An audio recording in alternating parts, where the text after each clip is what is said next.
కొంచెము గొంతు ఆయాసం అవుతుంది, అంటే గొంతు ఆయాసం కానీ నేనన్నా దగ్గులాగా వచ్చింది, దగ్గు తక్కువైంది కానీ నాకు ఇక్కడ గొంతు ఆయాసం ఉందమ్మా అన్నదంట.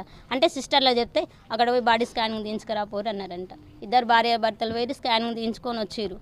వచ్చినాక మళ్ళీ ఇంజక్షన్ వేసిరంటే జర మంచిగా ఉందని వాళ్ళ మమ్మీని దగ్గర ఉంటే, అమ్మ నాకు డ్రెస్ మార్చేది, డ్రెస్ మార్చంటే డ్రెస్ మార్చిందంట, పడుకుందంట. అమ్మ నువ్వు పడుకోవే నేను కూడా పడుకుంటా అని అన్నదంట. ఈమె కొంచెం బెడ్ మీద ఇట్లా పెట్టుకొని నిద్ర పట్టిందంట. చూసేసరికి లేదు 10 నిమిషాలలోనే. నేను మళ్ళీ అయితే తల్లి పాప దగ్గరికి పోయిందేమో అనుకొని వీళ్ళు బాత్రూమ్స్ అవి చూసి మళ్ళీ పైకి నా దగ్గరికి వచ్చారు. అక్క మమ్మతో వచ్చిందా బాబు దగ్గరికి అంటే, లేదురా నేను ఇప్పుడే డైపర్ చేంజ్ చేసిన,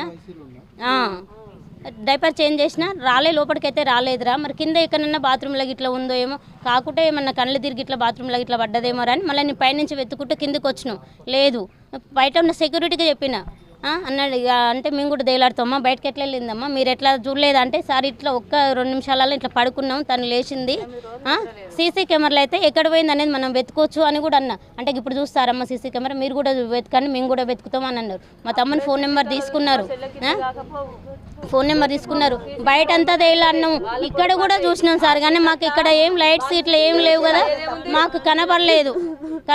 నేను 5:30కి అట్లా కూడా నేను ఎప్పుడన్నా అదే మాట అన్నా, సీసీ కెమెరా చూపిస్తే దాన్ని బట్టి మనం ఫాలో అవుతాం, మీరు కూడా మా ఇంకమ్మటి వస్తారు తమ్మి, మిమ్మల్ని మీరు చూస్తలేరని మేము అంటలేము, మీరు కూడా తిరిగినారు కానీ ముట్టిగా తిరిగితే ఏం లాభం, సీసీ కెమెరా చూస్తే మన గేట్ అవతలకి పోయిందా లోపలనే ఉందా అనేది అని అన్నాం. మేము ఇదే మాట అన్నా సార్. నేనైతే అసలు 5:30-6 గంటలకి ఒక అతను వచ్చి, అక్క ఎవరు అక్కడ చీరతోటి ఊరేసుకున్నట్టుందంటే, నేనేమనుకున్నట్టు చీర అన్నారు కదా, నా మర్దలు నైట్ వేసుకుంది చీరే కట్టుకోలేదు అనంటే, చీరేనా నైటే అనంటే, ఏమో అక్క నా చీరలాగా అని అన్నాడు. అమ్మ ఇది ఎవరైతే బయటకు వెళ్ళలే నైటు, మేమే వెతికినాము, నా మర్దలే అనుకున్నాను. అయినా